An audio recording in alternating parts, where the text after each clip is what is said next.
গণেশ চতুর্থী উপলক্ষে মেকলিগঞ্জে ১৬তম বর্ষ চ্যাংরাবান্ধা গণেশ পুজোর শুভ উদ্বোধন অনুষ্ঠান সম্পন্ন হলো শনিবার সন্ধ্যায় ঐতিহ্যবাহী চ্যাংরাবান্ধা দুর্গা মণ্ডপে।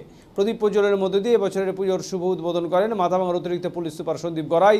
এছাড়াও ওই দিনের অনুষ্ঠানে উপস্থিত ছিলেন সিআই মেকলিগঞ্জ পুলিশ অভিজিৎ সরকার, ১৫১ বিএসএফ ব্যাটালিয়নের কোম্পানি কমান্ডার মানস বারিক, মেকলিগঞ্জ থানার ওসি মণিভূষণ সরকার, কুচলিবাড়ি থানার ওসি ভাস্কর রায়, ওসি আইসিপি চ্যাংরাবান্ধা সুরজিৎ বিশ্বাস, চ্যাংরাবান্ধা কাস্টম সুপারিনটেন্ডেন্ট বিবেক কুমার, চ্যাংরাবান্ধা বিশিষ্ট ব্যবসায়ী ভরত প্রসাদ গুপ্তা, তপন দাম, বাপ্পা ঘোষ, সঞ্জয় গুপ্তা, সৃজন সামাজিক সংগঠনের কর্ণধার সুনির্মল গুহ সহ অন্যান্য ব্যক্তিরা। এদিনের অনুষ্ঠান মঞ্চ থেকে বক্তারা তাদের নিজ নিজ বক্তব্য তুলে ধরেন।